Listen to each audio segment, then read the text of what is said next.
channel. I don't know if you've seen on YouTube everywhere where all of the handbag collectors seem to be purging their collections and either getting rid of everything or seriously downsizing. In today's video, I just wanted to go over my thoughts on basically the 3 types of handbags you actually need to form a complete collection, because I mean, as a handbag gal, I'm sure there will be a day where I want to buy another one. However, I wanted to show you my top 3 picks just so that it is more like curated and intentional. I feel like the era of excess is really done and over with, which I'm very happy about. And I find when my environment or when my wardrobe is feeling like it's just too much, then I get overwhelmed. So let me show you my top 3. But actually, first and foremost, I wanted to mention that this part of the video is in collaboration with Luisa, who I've seen on YouTube about 1,000,000 times in other videos, but I finally have some of their pieces. So I wanna show you 2 things that I'm currently wearing. The first one are these Huggies.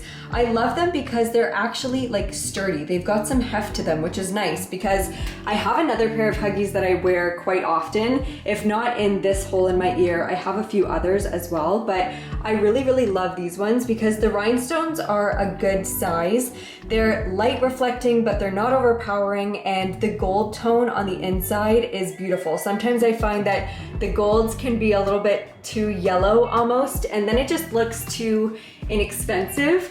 This I think is a really beautiful tone, and so I've been wearing these constantly. Ever since they sent them to me, I've just had them in my ears and literally not taken them off. I've showered with these, I sleep with these. They're water resistant, so I can do that and they won't change at all.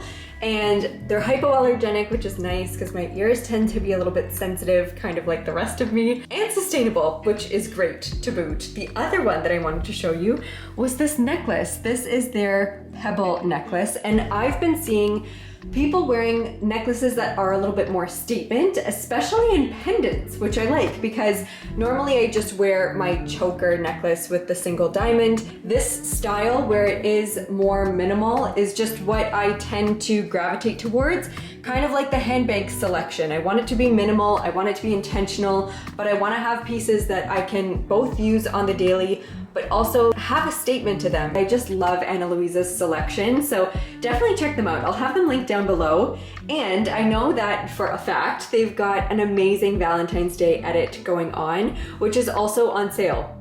Win-win. Some of their pieces I know start at like 39 bucks. And there's a discount code for you down below if you want to save a few dollars. There's 20% off, so feel free to check that out. Let me show you my very first handbag that I want to start with, which is a tote bag. Everybody needs a tote bag. I've been dying to finally get something from Polene, and this was it. This is my diaper bag, which I get a lot of compliments on because it doesn't look like a regular diaper bag, which is exactly what I was going for. I wanted something obviously that was going to be able to carry a lot. I really wanted it to look more chic than some of the options out there, and the leather trim in this cognac color and the weaving of the actual bag itself with the little hot stamp that's at the top that says Polene, it really does the trick. This is something that for me I would wear all year round because I'm a white in winter kind of gal, but this to me also screams summer. Like, take me to the beach in this and I'll pop my towel in there. It's been such a great bag. I actually like that there's not a zip closure at the top. It makes it really easy for me to get into. I can see why some people might wish that there was something completely covering the top, but I always have this bag totally stuffed.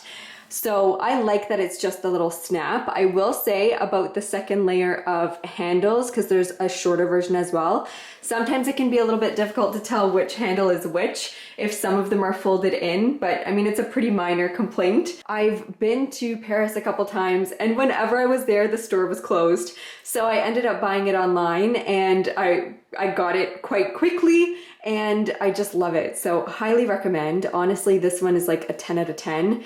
It is, I would say, a little bit more on the pricier side for a contemporary brand for an unlined bag. However, I was still very happy to pay what I did because comparatively, I was looking at other diaper bags that were significantly more and significantly less. So I kind of found this was like a happy medium. So that's my first bag. Definitely consider Polene. I just find the quality to be amazing.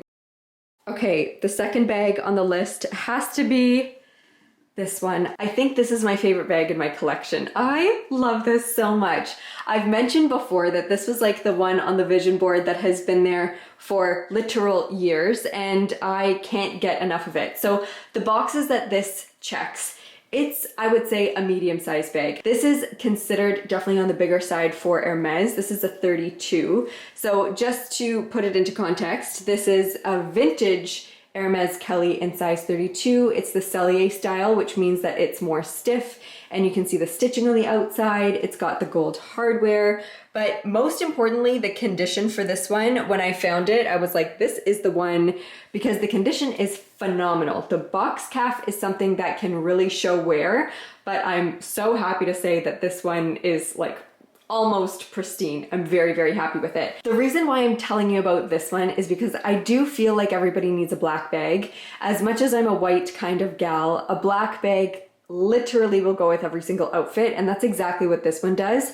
And most importantly, it's that it's transitional day to night. So a tote was number one, a transitional bag, something that you can wear every single day, but also feel like you can take to dinner with you. Of course, this is a little bit on the bigger side for something to wear in the evening, but I've worn it to dinner so many times and it never feels too bulky or out of place. So one like this, I of course would always recommend Hermes. If we're talking about quality, there's just genuinely no better option out there. It's gonna last forever and never date, which is something that I think a lot of people are starting to come around to, the fact that trends are fun, 100%, but at the end of the day, when you are spending your hard-earned money, especially in the Hermes kind of price point, going for something that is more classic and will last forever is just the best way to go, in my opinion, and in a lot of other people's opinions.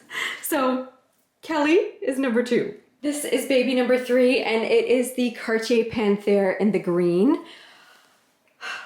I love a pop of color. I can't believe I'm saying that. I'm such a neutral gal, but I will say the green has got me. I think the color of 2025 is like a pistachio, which I love. So whether it's an emerald or something that's a little bit lighter, I would always suggest the green. Having said that, I'm also, like everybody else, obsessed with burgundy, and a vintage Kelly in like a rouge ash or a Bordeaux. Honestly, that one I would do in a bigger size. I would do like a 35 or a 40. I think that'd be insane.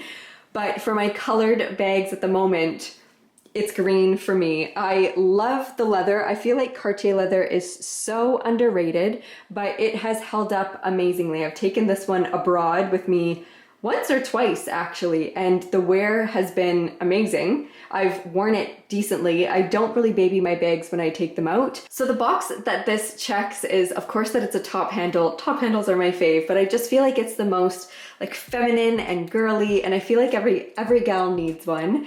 And pop of color, but also in the smaller size. This is essentially an evening bag, but I have worn it during the day, especially in summer with an all-white outfit. And I'll also say that a bag like this, where it's divided, you can see in the center, it's like a bifold kind of bag. It helps with arranging everything on the inside so that it stays where you put it. It's never disorganized, and it's just a better like system to get your things in and out of. I find especially with small bags, sometimes with a bigger bag, you can get a proper organizer in there, but with a small one, I like this system the best. It also has like the Chanel Mona Lisa pocket on the back. I don't know what it's called with it, Cartier, but I think that it's just very well thought through. It definitely does come with a crossbody strap, and if I'm being honest, I don't know where it is because I never wear it like that, but one that is convertible crossbody to top handle is also probably a good thing to consider. But those are my 3 bags. You've got a tote, you've got a medium-sized bag that's transitional day to night, and then a small one with a pop of color. And I genuinely think like that's the collection sorted. So definitely consider that when you're thinking about handbags, because they're not inexpensive, and curated is always better than excessive. Same with the jewelry, so definitely check out Luisa. I'll have everything popped down below. Did I mention that it's free shipping in the States and it's super fast shipping everywhere else? The rates are really good, so definitely check them out. Thank you again to Luisa for these beautiful, beautiful pieces. I love them so much. I'll see you very, very soon in my next one. Bye guys!